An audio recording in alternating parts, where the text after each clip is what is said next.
This is part 2 of Making Cozy Fall.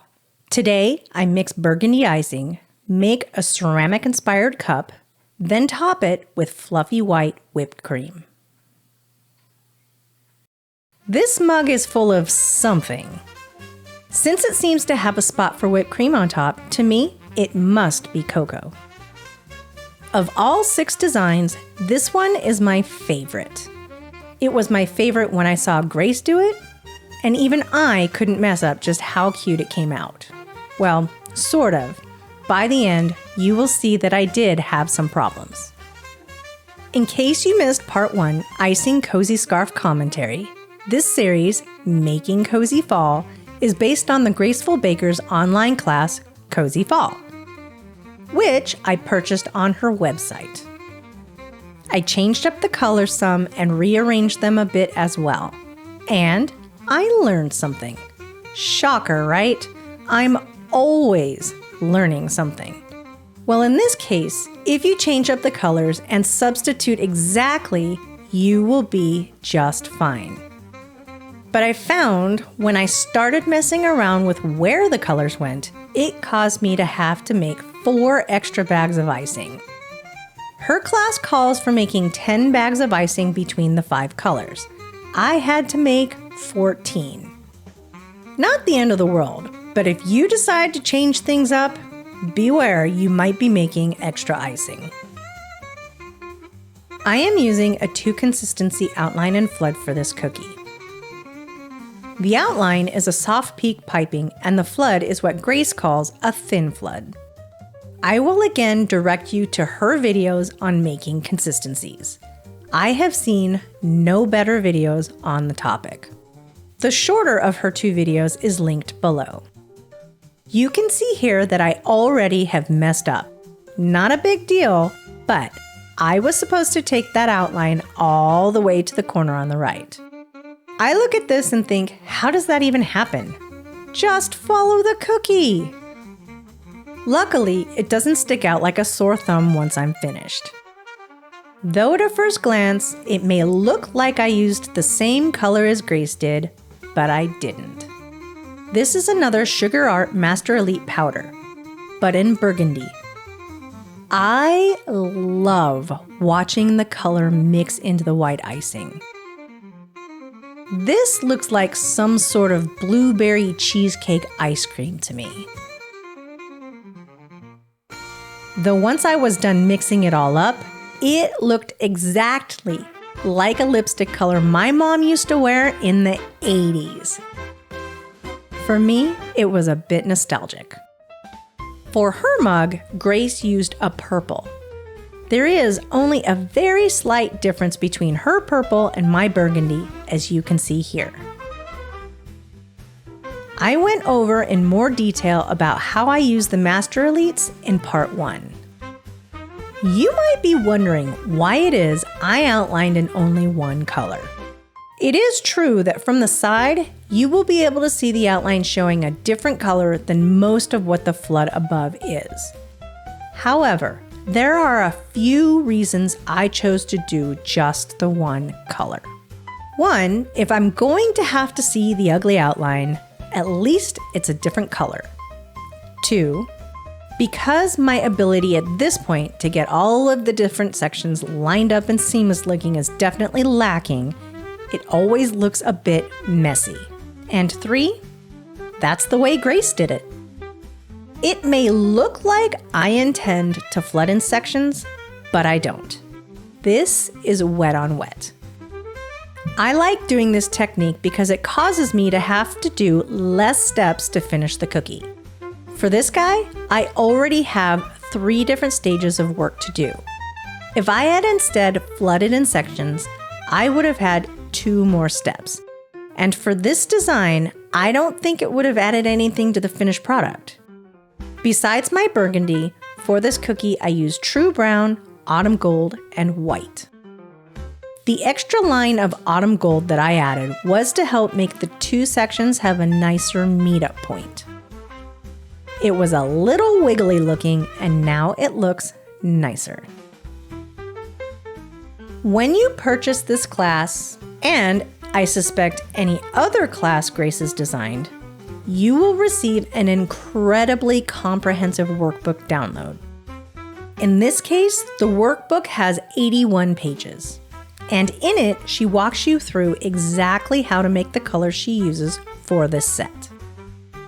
Actually, in that workbook, there is just about everything you could possibly ever want to know about this set and then some. The only piece of the workbook I personally used was the page that detailed out exactly how much icing I needed to make for each color.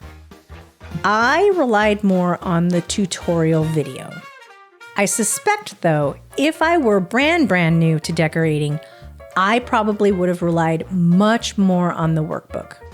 But if you are a workbook person, you will absolutely love what she's done. Even though my lines aren't perfectly straight, I think this looks really nice. It makes me think of handmade pottery, where all of the charm is actually in the imperfections. I wish we had more of a value on these kinds of things in our Western society. To go back to an appreciation of handiwork, talent, and the effort of created things. To gluing back on the piece that broke off. And laughing at the chunks the bird chewed off of your old wall map. True story. To taking the car to the mechanic, or if you have the ability, swapping out the radiator yourself instead. To appreciating what we already have instead of wanting something new.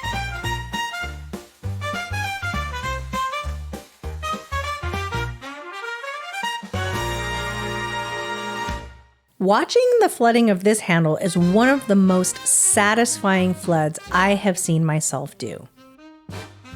It was a pretty wide section, so I feel very accomplished that I was able to get it all in one pass. I noticed that the darker the flood colors are, the more mesmerizing they are to watch. I just learned something else. Mesmerizing isn't spelled with 2 Z's the way we say it. Thank you, spell check. I couldn't get my icing all the way into the little corner, so my handy dandy PME scribe with the thin needle helped me get the icing all the way in. I tried to stay away from the point where the icings meet up as much as I could. If you touch the original edge, it doesn't look so good. I think I did all right.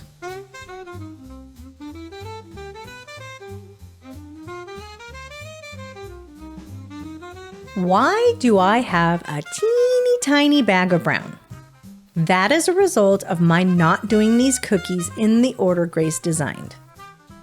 To save myself extra editing madness, I decided it was best to do each one from start to finish instead of how she laid out.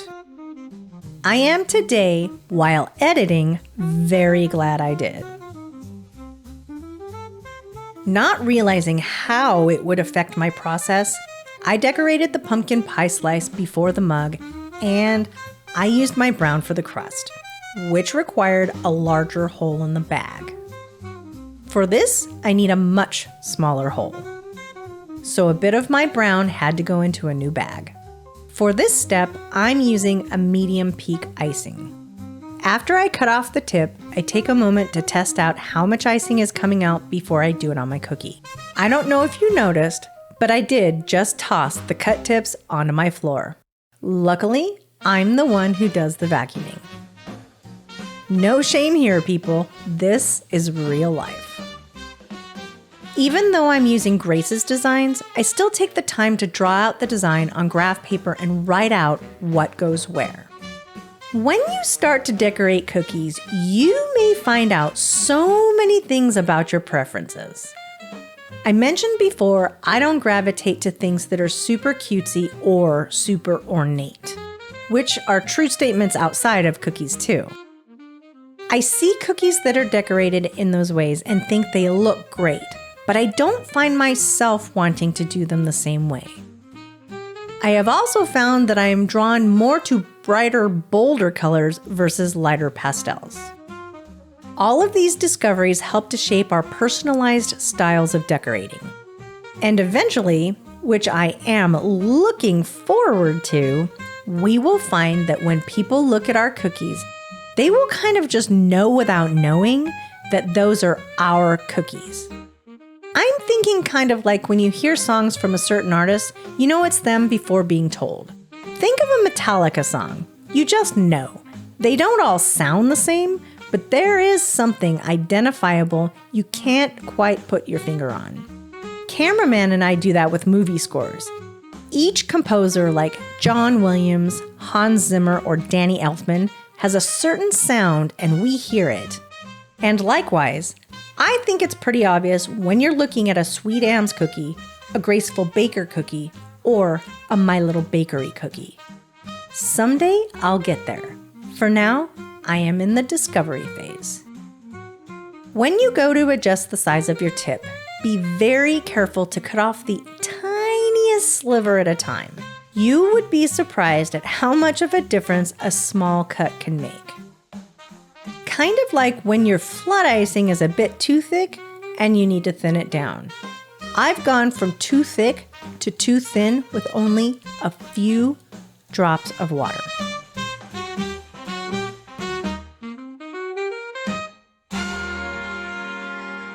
I am using my scribe to settle the dots a little, but I'm not super concerned about completely settling them. I'm fine with the extra textured look of them. I'm just taking the time to settle the pointiest parts.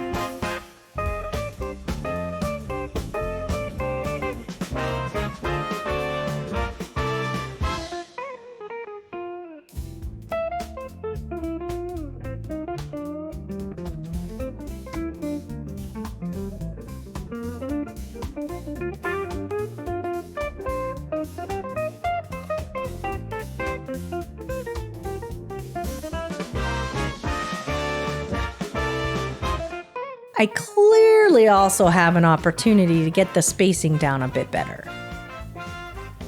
My dots don't have a uniformity to them at all. I started out okay, but by the time I got to the bottom, it didn't come out so amazing.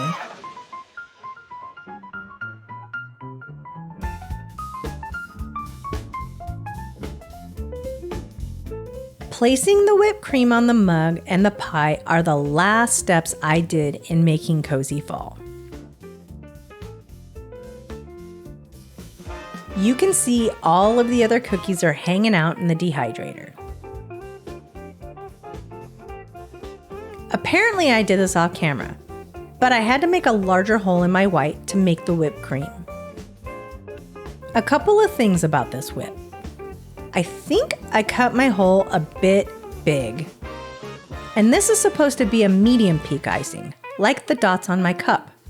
But I don't think it is.